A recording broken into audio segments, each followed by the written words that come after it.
తాకట్లో ఉన్న మీ బంగారాన్ని విడిపించి ఆ రోజు ఆన్లైన్ రేటుకి కొంటాం. Sharma gold company. ఎప్పుడు వివాదాలకు కేర్ ఆఫ్ అడ్రస్ గా నిలిచే దర్శకుడు రామ్ గోపాల్ వర్మకి మరో బిగ్ షాక్ తగిలింది.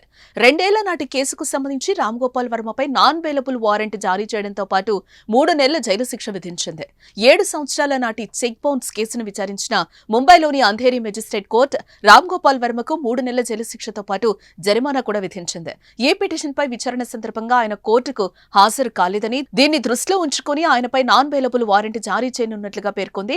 అయితే రామ్ గోపాల్ వర్మ 3 నెలల్లో ఫిర్యాదుదారుడికి 3,72,219 రూపాయల నష్టపరిహారం చెల్లించాలని, కుదరకపోతే 3 నెలల పాటు జైలుకు వెళ్లే అవకాశం ఉందని కోర్టు తెలిపింది.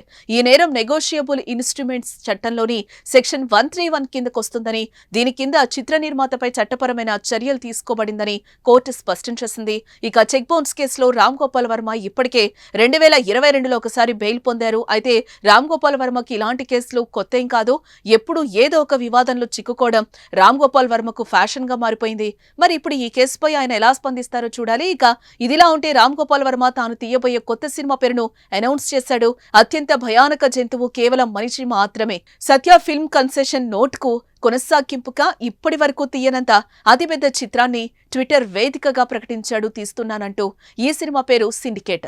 భారతదేశం ఉనికిని ప్రశ్నార్థకం చేయాలని చూసే ఓ సంస్థపై తీస్తున్న సినిమా ఇది అంటూ మూవీ టైటిల్ ను ప్రకటించారు.